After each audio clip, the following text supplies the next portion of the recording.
Buenos días. Privilegio verles. Mi nombre es Miguel.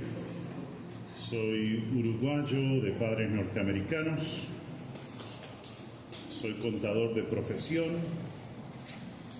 Estoy casado con María Elena, que es cucuteña. Llevamos 33 años de matrimonio. Tenemos 4 hijos, 3 nietos. Y vivimos en Bogotá hace 28 años y yo tengo el privilegio de servir como uno de los ancianos en una iglesia allí en Bogotá. Entonces es un privilegio acompañarles hoy. Les invito a abrir sus Biblias en Juan capítulo 6. Juan capítulo 6 y vamos a leer versículos hacia el final del capítulo. El capítulo es largo. Juan 6, nuestro texto es versículos 66 al 69. Hablando un poco de la firmeza de la fe, en qué está basada tu fe, en eso queremos pensar esta mañana. Qué chévere ver a los niños aquí. Chicos, ¿cómo están? ¿Les parece harto tener que estar en la reunión con los grandes o está bien? Juan 6, 66 al 69, estoy leyendo en la Nueva Biblia de las Américas. Como resultado de esto, y ahorita vamos a explicar qué es el esto, pero me enfoco en la última parte del versículo ahora. Como resultado de esto, muchos de sus, y ahí podríamos decir, discípulos se apartaron y ya no andaban con él. Entonces Jesús dijo a los 12 discípulos: ¿acaso también ustedes quieren irse? Simón Pedro le respondió: Señor, ¿a quién iremos? Tú tienes palabras de vida eterna y nosotros hemos creído y sabemos que tú eres el Santo de Dios. Hay un monasterio en Portugal, en la cima de una montaña. Y solo se llega a ese lugar, en la cima de la montaña, viajando en una canasta que se mece de forma aterradora. Imagínese ese viaje. Varios hombres fuertes alan la canasta pesada cuesta arriba con un lazo. Y un turista se puso nervioso al iniciar el viaje porque se dio cuenta de que el lazo estaba viejo y deshilachado. Y su voz, temblando de susto, preguntó: ¿con qué frecuencia cambian el lazo? Y la respuesta no llegó inmediatamente, sino al rato, cuando ya estaba la canasta suspendida en el aire. Cada vez que se rompe. Imagínese que le dijeran eso subiendo al cerro acá, ¿verdad? De Bucaramanga. Cuando se rompe lo cambian. Pedro dijo en Juan 6, en el texto que leímos: nosotros hemos creído y sabemos que tú eres el Santo de Dios. Hemos creído y sabemos. ¿Cuán firme es tu fe? Pedro sabía que su fe tenía una base firme. Creemos, estamos seguros, sabemos. En cambio, ese turista allá yendo a ese lugar en la cima de la montaña en Portugal, solo contaba con los mejores esfuerzos de sus anfitriones hasta donde llegara esa cuerda.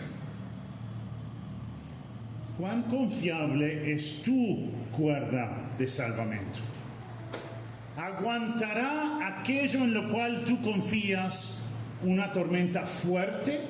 Y que llegará una tormenta fuerte, llegará. A algunos les llega cuando son niños, algunos de adolescentes, algunos ya de adultos jóvenes, algunos quizás un poco más adelante, pero que llegan las tormentas, llegan. Vamos a orar.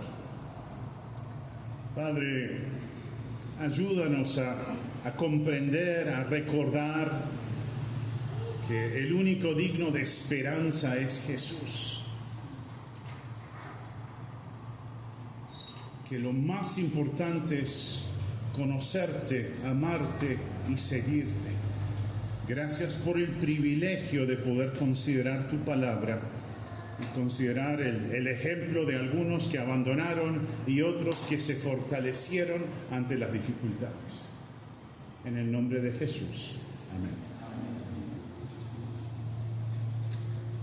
Ahí en Juan 6:66 habla de que muchos de sus discípulos se apartaron y ya no andaban con él. Los 12, y habla de ellos en el versículo 67, los 12 podrían haber abandonado a Jesús como lo habían hecho muchos de los llamados discípulos.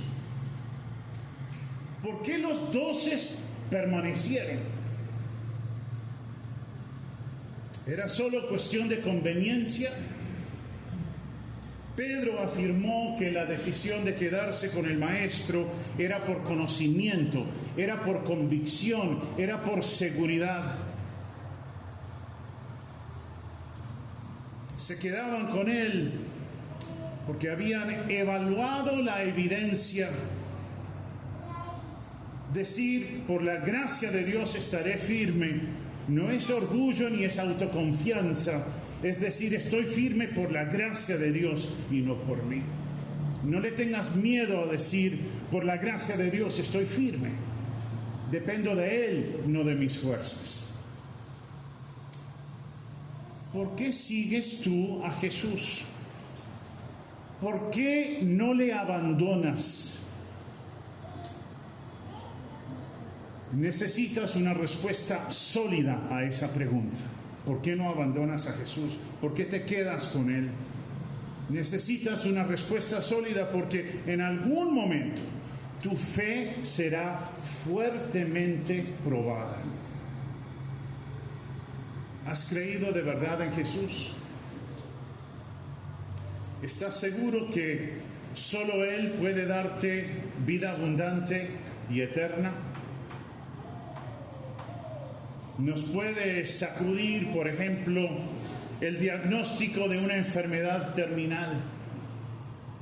Nos puede sacudir la traición de parte de un ser querido.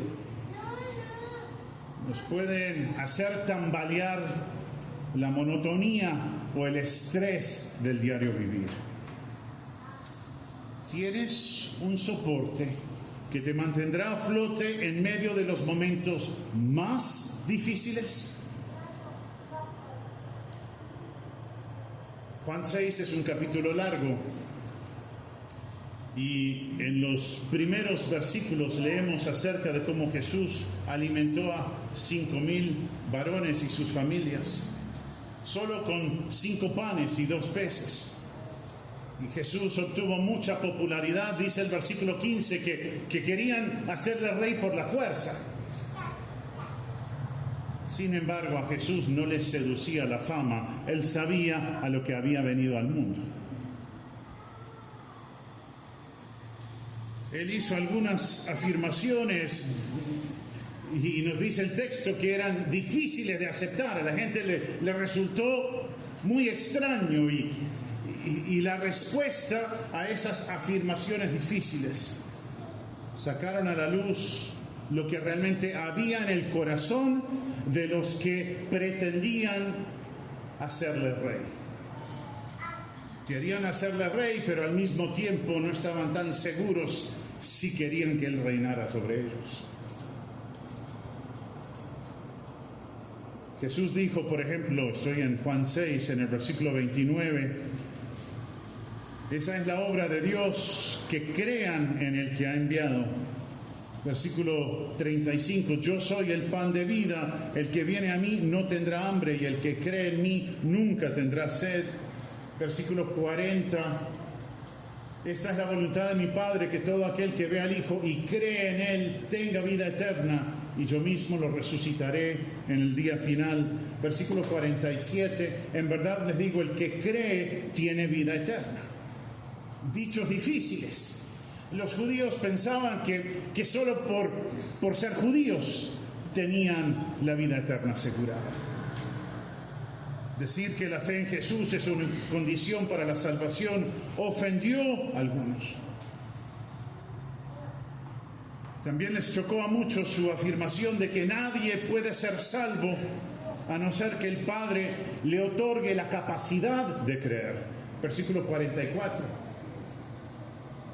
Nadie puede venir a mí si no lo trae el Padre que me envió, y yo lo resucitaré en el día final. Ellos creían que ellos hacían lo que querían, y por eso les chocó esa afirmación. A otros les pareció de muy mal gusto que Él hablara de comer su carne y beber su sangre.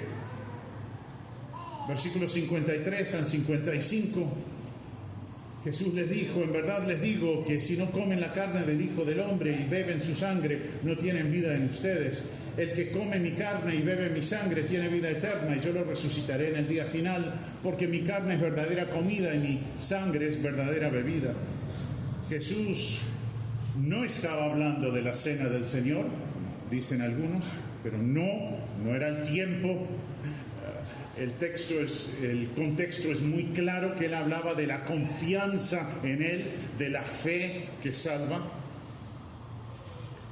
Hablaba de una relación personal con Él basada en la fe. Versículos 47 al 51 deja eso claro, que Él está hablando acerca de la confianza, de la fe, de la vida eterna. Versículo 47. En verdad les digo, el que cree tiene vida eterna. Yo soy el pan de la vida. Los padres de ustedes comieron el maná en el desierto y murieron. Este es el pan que desciende del cielo, para que el que coma de él no muera. Yo soy el pan vivo que descendió del cielo. Si alguien come de este pan, vivirá para siempre. Y el pan que yo también daré por la vida del mundo es mi carne. Hablando de confianza en Él, de fe que lleva a la salvación. Y versículo 56 de Juan 6, Él dice, el que come mi carne y bebe mi sangre, permanece en mí y yo en Él. El que cree de verdad, permanece. Los verdaderos discípulos aguantan, van la distancia. Permanecer en Él da evidencia clara de la clase de fe que salva. Los verdaderos discípulos continúan, persisten. Es por su gracia y es para su gloria, pero el persistir deja ver que han creído de verdad. Justificados pues por la fe tenemos paz. ¿Me ayudan? Romanos 5:1. Justificados pues por la fe, por medio de quien también hemos obtenido entrada por la fe a esta gracia en la cual estamos firmes y nos gloriamos en la esperanza de la gloria de Dios. Creímos, fuimos justificados y tenemos firmeza, no por nuestros méritos, sino porque Él es fuerte, Él es fiel para perdonarnos, para limpiarnos, para mantenernos en pie. ¿Tu fe ha sido probada recientemente?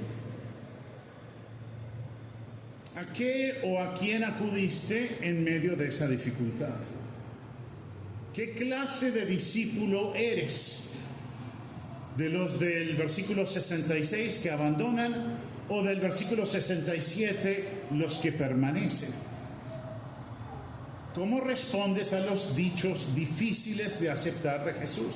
Miren estas reacciones, versículo 41. Por eso los judíos murmuraban de Él, porque decía, versículo 41, porque había dicho, yo soy el pan que descendió del cielo.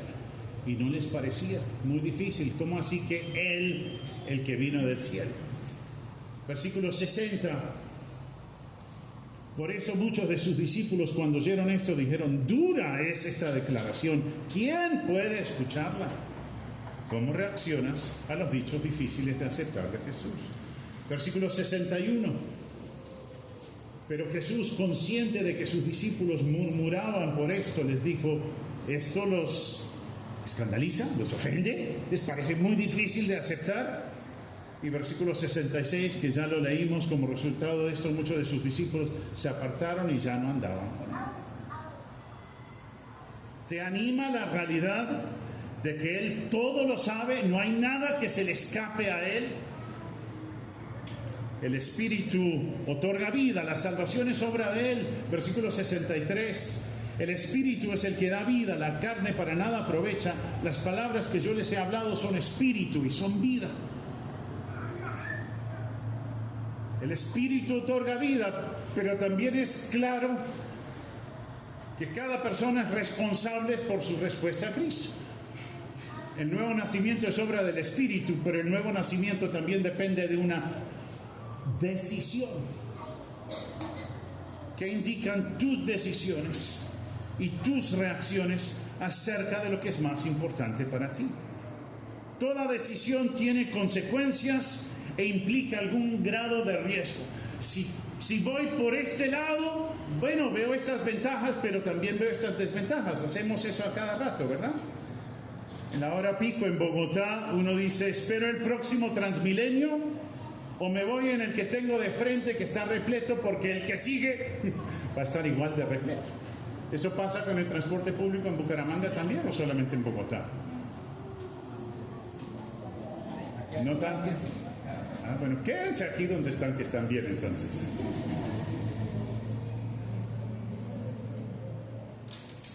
¿Tu respuesta a la última situación difícil dejó ver dependencia de Dios? ¿Acudes primero a Él con lo que te preocupa, con lo que te duele? ¿O ante situaciones difíciles primero intentas ingeniártela solo?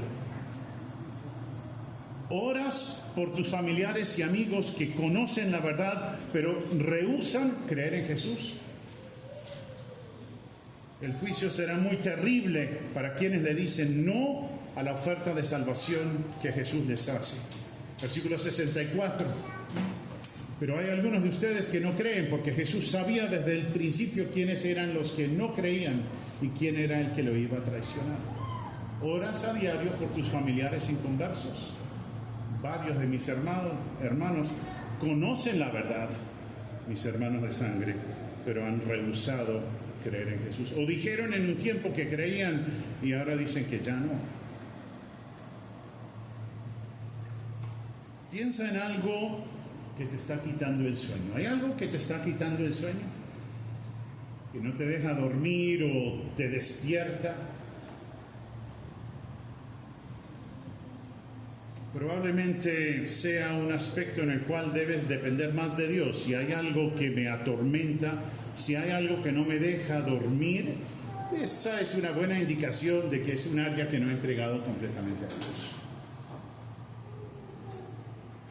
Identifica en dónde eres inestable, identifica dónde eres propenso a pecar y entrégale eso a Dios. Confía más en Él. Quizás tome un tiempo aprender a depender más de Dios. Es un proceso. No obstante, toma pasos certeros en esa dirección hacia la dependencia de Dios, empezando hoy mismo.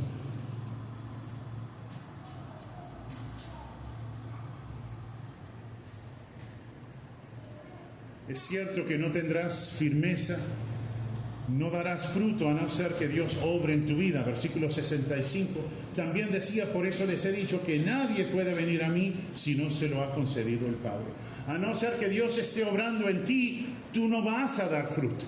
Pero si el Padre está obrando en ti, inevitablemente vas a dar fruto. Se te ordena depender de Dios. Eso no es opcional para el creyente. No hay un medio creyente, no hay un medio salvo. O eres o no eres. Tienes la responsabilidad de dar fruto. ¿Evalúas tus pensamientos, tus actitudes, tus palabras y tus acciones a la luz de la Biblia? ¿Estás pareciéndote cada vez más al Señor Jesús en esas áreas de lo que piensas, de lo que dices, de lo que haces? La respuesta de Pedro fue clara y contundente. Versículos 68 y 69. Simón Pedro le respondió: Señor, ¿a quién iremos?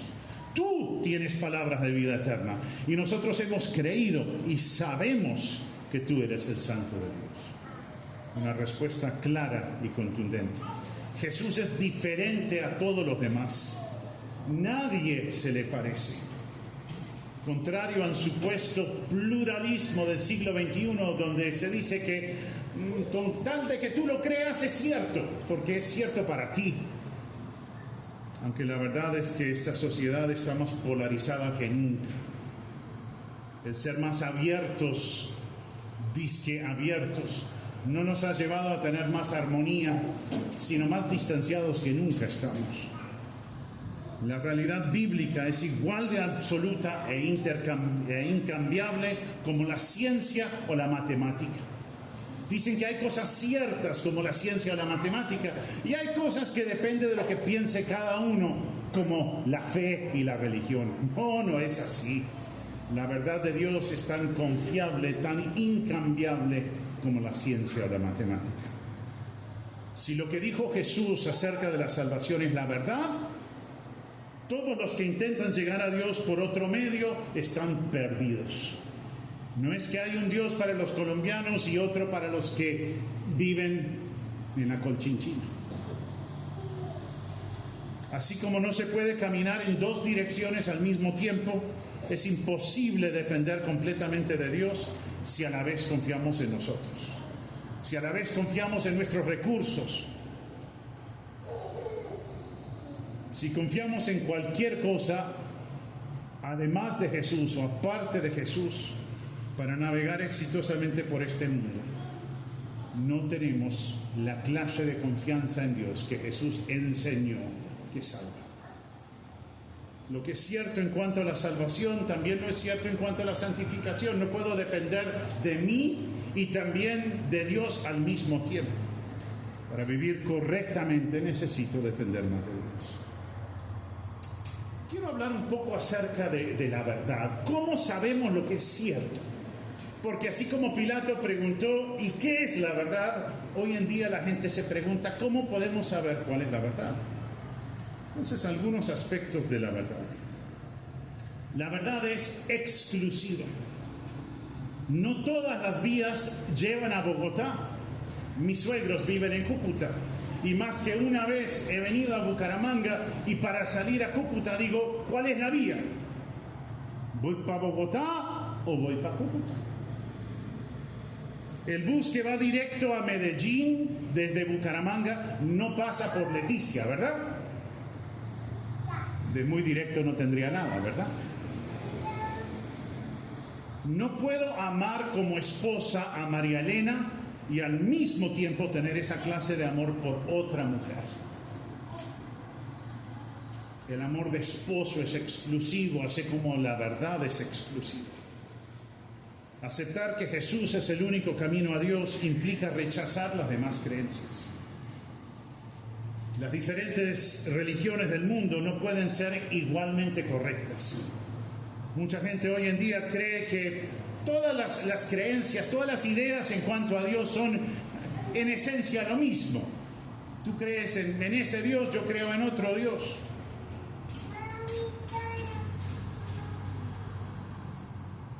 Creen que en esencia son lo mismo y solo superficialmente diferentes. Es la forma de pensar de la gente de hoy. Sin embargo, la autoconfianza, creer que la salvación se puede obtener a punta de buenas obras, eso por un lado, y por otro lado la fe bíblica que depende solo de la obra de Cristo para la salvación. Esas dos ideas son fundamentalmente diferentes. Si Jesús solo fue un buen hombre, no es digno de devoción. Sin embargo, Él es el santo de Dios, como dijo Pedro. Es santo, es perfecto, 100% confiable. Por eso no deposites tu salvación, tu confianza de salvación en ningún otro. Adora solo al Señor Jesús y vive por Él también. ¿Te has vuelto atrás? ¿Te volverás atrás alguna vez?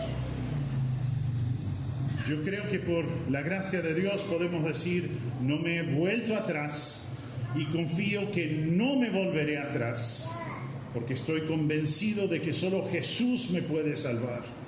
Estoy convencido que solo Jesús me puede guardar a salvo. Y lo puede hacer hoy y lo puede hacer durante toda la eternidad. La verdad es exclusiva y no me apartaré de la verdad por la gracia de Dios. Otro aspecto de la verdad es que es universal. La verdad está arraigada en la naturaleza de Dios y Dios no puede mentir. La verdad está arraigada en la naturaleza de Dios y no sujeta a la opinión o al capricho de nadie. Cristo tiene palabras de vida eterna. Solo Cristo tiene palabras de vida eterna. Sus enseñanzas son relevantes, sus enseñanzas son vinculantes en todos los tiempos y para todas las culturas. ¿A quién le gusta el helado? Y si le dan a escoger entre una bolita y dos bolitas, ¿qué es mejor? Siempre, ¿verdad? Y la combinación de sabores de helado es bueno, el contraste entre lo medio ácido y lo dulce. ¿Sí les gusta? La vainilla con la mora, el maracuyá, está rico, ¿no? La combinación es buena si hablamos de sabores de helados, pero la combinación es un sinsentido si intentamos mezclar ideas contrarias en cuanto a lo que es cierto. Jesús afirmó ser el único camino al Padre.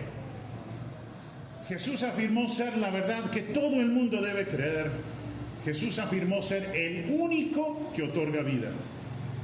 Él excluyó todas las demás vías de aproximación a Dios. Es absurdo decir que 2 más 2 es igual a 4, solamente es cierto en Bucaramanga. En Bogotá también es cierto que 2 más 2 es igual a 4. ¿Sí? ¿Y en la Patagonia también? Sí.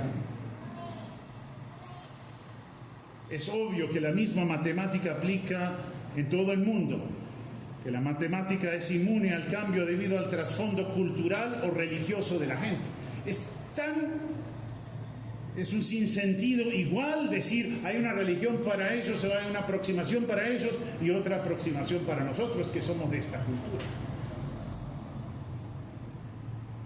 La verdad que Cristo vivió y enseñó es universal. La verdad que Cristo enseñó es de cumplimiento obligatorio para todos en todas partes. La verdad es exclusiva, la verdad es universal. La verdad no se basa en el voto de la mayoría. La verdad puede ser rechazada por la sociedad y aún seguir siendo cierta. Pedro hizo su compromiso de lealtad cuando la opinión pública comenzaba a cambiar en contra de Jesús. No te dé pena estar en la minoría. En alguna esfera de tu vida o en la mayoría de las esferas de tu vida, si crees en Jesús, solo en Jesús, vas a estar en la minoría. No te dejes acobardar por eso. Ten la disposición de pararte solo o con muy pocos amigos en defensa de la verdad. El sentimiento de la mayoría es variable, pero la verdad es incambiable.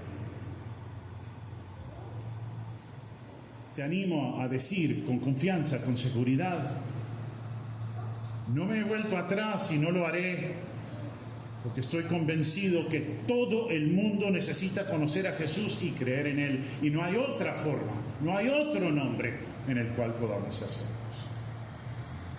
La verdad además está arraigada en la evidencia. No es un salto al vacío como dicen por ahí. La verdad ha probado ser cierta en el mundo real, tiene respaldo. Dicen, por un lado está la ciencia y eso está seguro, y después está lo etéreo, lo que no se puede probar, y esa es la fe y la religión. No, no es así. La fe en Cristo es lo más razonable que puede haber. La existencia de Dios es lo más probable que puede haber. Aspectos de la ciencia se aceptan porque son razonables a pesar de que no pueden ser probadas. Hay mucha más seguridad en creer en Jesús, en creer en la salvación solo por Jesús. Muchos piensan que la verdad no puede conocerse, por eso Pilato dijo, ¿qué es la verdad? Muchos preguntan, ¿cómo sabemos que lo que afirmó Jesús es cierto? Pedro y sus compañeros creían y confiaban completamente. Habían llegado a conocer a Jesús, el Hijo de Dios. Habían llegado a creer en Él. Se habían convencido que Jesús es el Hijo del Dios vivo. Y habían llegado a ese convencimiento como resultado de observar y experimentar. Como resultado de la observación y la experiencia. Versículo 69 de Juan 6. Nosotros hemos creído y sabemos que tú eres el Santo de Dios. Hemos estado observando. Sabemos que es la verdad. Para ti, ¿la fe en Jesús es algo de tu pasado solamente? ¿O es una realidad diaria para ti?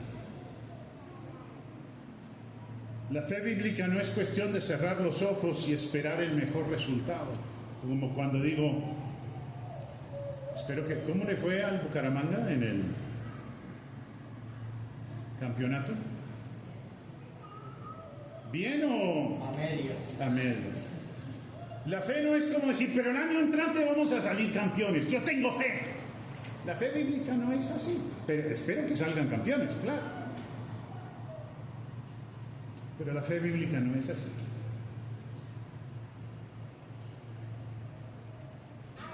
La fe bíblica es confiar en aquel que te amó tanto que murió para salvarte. La fe bíblica es confiar en aquel que sigue amándote tanto, que está comprometido con desarrollar en ti un mayor parecido a Él mismo. La evidencia del poder de Cristo es abrumadora. Tengo un hermano a quien quiero mucho, me lleva 2 años y me llamó unos años atrás y dijo, no sé si te contaron que yo ya no creo en Dios y en la Biblia. Y le dije, ay, Esteban, lo siento mucho. ¿No crees en lo sobrenatural? Digo, no, la ciencia dice que no hay tal cosa. Y yo digo, la evidencia para la existencia, el poder y la bondad de Dios es abrumadora. Aquellos que creen en Cristo tienen excelentes razones históricas y lógicas por las cuales creer. Además, la verdad, al ser creída, exige acción. O sea, no solamente es razonable, no solamente es exclusiva, no solamente es universal. La verdad, al ser creída, exige acción. Si no te mueve la verdad que dices creer, es porque no la crees de verdad. Te invito a decir con convicción, con seguridad, no me he vuelto atrás y no lo haré porque he examinado la evidencia y la he hallado suficiente. Estoy convencido, estoy seguro, por la gracia de Dios no me muevo. Jesús murió y resucitó. Él vive hoy. Quiero que más personas crean en Él. Ahora, un aspecto más en cuanto a esto de la verdad. Algunos dicen, pero ¿por qué Jesús? ¿Por qué solo Jesús? ¿No será que hay otras formas de llegar a Dios? ¿Por qué Cristo? ¿Por qué solo Cristo? Bueno, por un lado, primero, por lo que Él hizo. Sus milagros fueron observados. Sus milagros no fueron producto de la magia o de algún truco donde los hipnotizó a todos y después parecía que había hecho. La transformación del agua en vino fue un milagro reconocido por los que asistieron a la fiesta. No era un truco, no era un rumor que se escuchó por ahí y se esparció. El hijo del oficial del rey fue sanado el momento preciso que Jesús dio la orden en ese sentido. Fue comprobado, todo el mundo lo sabía. ¿Por qué Cristo? ¿Por qué solo Cristo? Por lo que Él hizo. La muerte y resurrección de Jesús probaron que Él es más que el hijo de un carpintero. La evidencia histórica de la resurrección de Cristo es muy fuerte. Investiga, convéncete. Mucha gente escéptica, al examinar detenidamente y sin prejuicios el caso, la evidencia, ha reconocido que los relatos del Nuevo Testamento son confiables. Nadie ha hecho lo que Jesús hizo. Sus obras dejaron en evidencia que Él es Dios. ¿Por qué Cristo? ¿Por qué solo Cristo? Por sus enseñanzas. Las religiones del mundo coinciden en que la salvación debe ganarse, que la vida eterna es un esfuerzo cooperativo entre Dios y el ser humano. Eso enseña la religión. Esfuérzate, ayúdate y Dios te ayudará. Esa es la idea común. Yo también tengo ganas de gritar así muchas veces, te entiendo.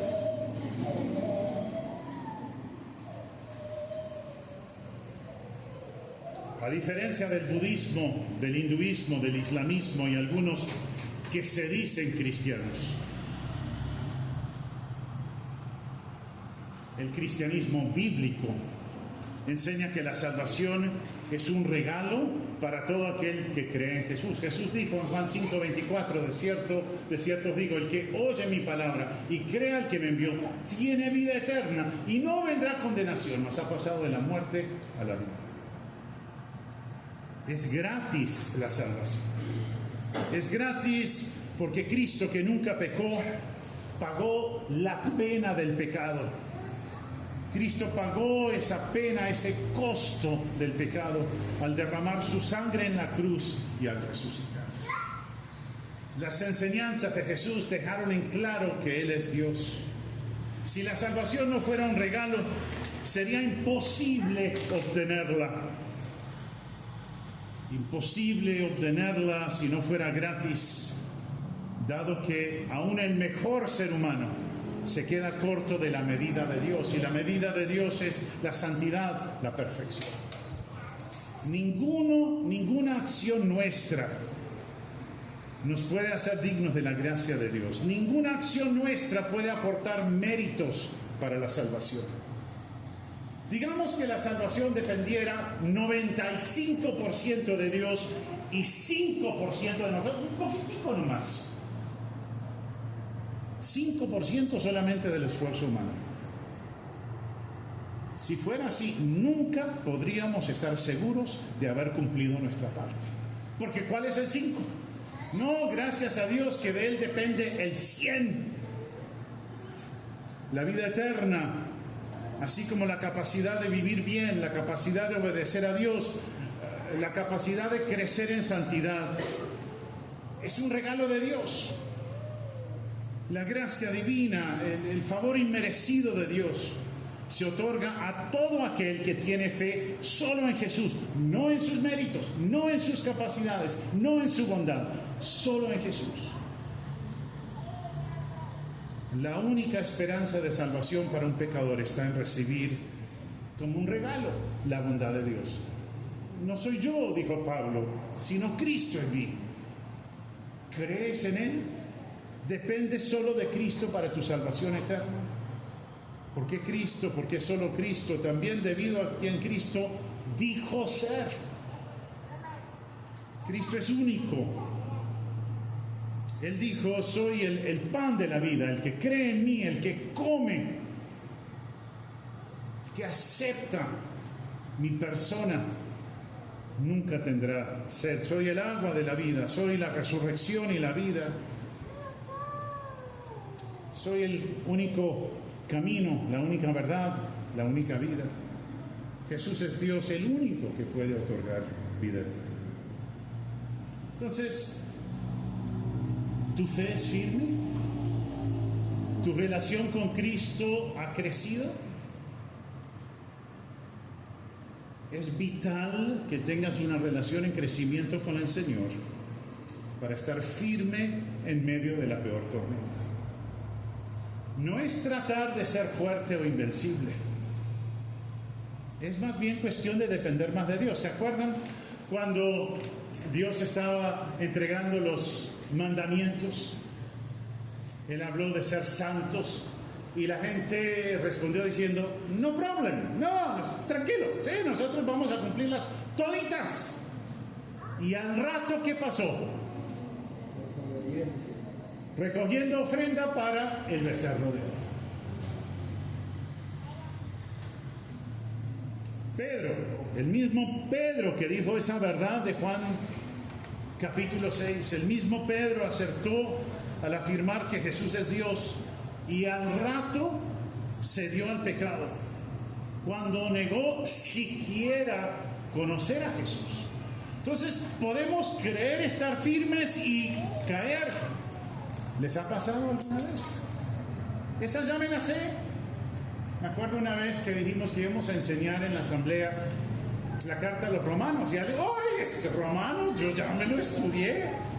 Bueno, te felicito y vuélvelo a estudiar. Pedro creía tener una fe firme y confió en sí mismo. Y el que confía en sí mismo, ¿qué pasa? ¿Verdad? Se hunde. Descubre que su fe no es tan firme como pensaba.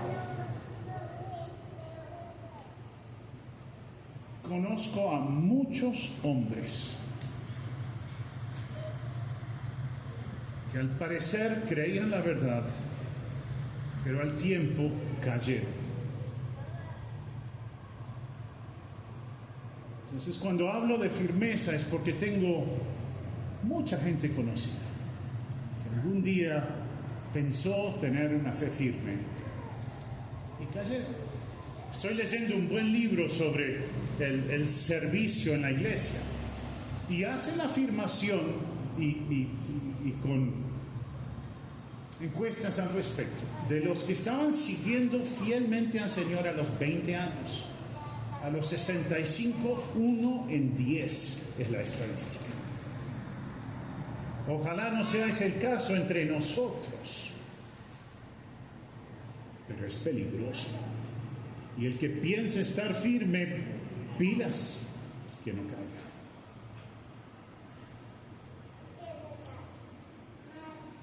Algunos que han caído, yo tengo 60 años, y algunos cuya caída he observado y por la cual he llorado, algunos por la gracia de Dios han sido restaurados, pero otros no.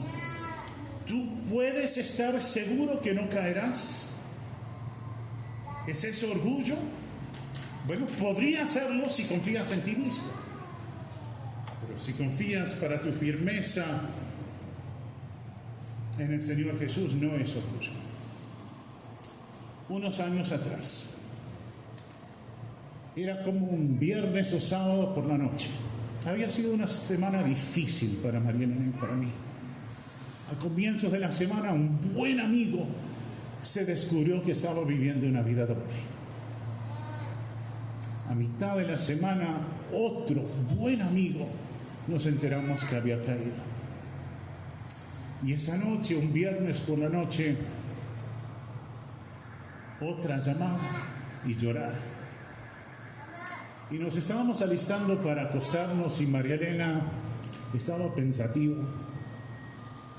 Me miró y me dijo, ¿y tú vas a ser el siguiente? Queriendo ser muy humilde, le dije, no sé, quizás. Esa noche no durmió la pobre. Eso no es humildad. Eso es decir, bueno, quién sabe, Yo haré lo mejor que puedo. Qué mala respuesta que le di. Culpable de una noche que no durmió. Por la gracia de Dios. Entonces, al pensarlo mejor, le dije, por la gracia de Dios, si no me deslizo de Él, nunca te seré infiel. Mi esperanza está en Jesús. La estabilidad no resulta de la autoconfianza. La estabilidad resulta de reconocerse vulnerable, que es todo lo opuesto a la autoconfianza. La estabilidad resulta de reconocerse propenso a apartarse de lo bueno. Reconócete débil y aprópiate de la fuerza de Dios. Eso es lo que dijo Pablo. Cuando reconozco que soy débil, entonces en verdad puedo ser fuerte, porque no son mis fuerzas, sino las de Él. Necesitas, para vencer, creer en Jesús y andar con Él. Conocer personalmente al Hijo de Dios. ¿Y cómo se sabe que lo conoces? Por tus palabras, sí, pero más aún por tu vida al observarla. Si te sujetas a Él, asegúrate de estar siendo moldeado a la imagen de Cristo. Asegúrate de parecerte cada vez más a Él. Una mayor semejanza a Dios le glorifica y también otorga las fuerzas para resistir las presiones más fuertes de la vida. El apóstol Pablo dijo en 2 de Timoteo 1:12: yo sé en quién he creído, yo sé dónde está puesta mi fe. Muy parecido a lo que dijo Pedro. Sufro estas cosas, dijo Pablo, pero no me avergüenzo, porque yo sé en quién he creído. Estoy convencido de que Él es poderoso para guardar mi depósito hasta aquel día. Cree en Él, anda con Él, ten una fe firme que puede resistir la tormenta. Vamos a orar. Padre, gracias por el ejemplo de los 12 que manifestaron haber creído, aunque no todos ellos creyeron. Nos presenta un reto, nos da temor saber que muchos que se llaman discípulos dejan ver con el tiempo de que no son seguidores de Cristo. Y Padre, que esto no sea para llenarnos de miedo, porque el miedo de nada aprovecha, sino que esto nos lleve a examinarnos, a ver si estamos en la verdad, a mirar por nosotros mismos, a mirar por aquellos que tenemos a nuestro cuidado. Gracias porque podemos estar seguros, no porque nosotros somos fuertes, sino porque tú nos sueltas a quien depende de verdad de ti. Gracias por este tiempo. En el nombre de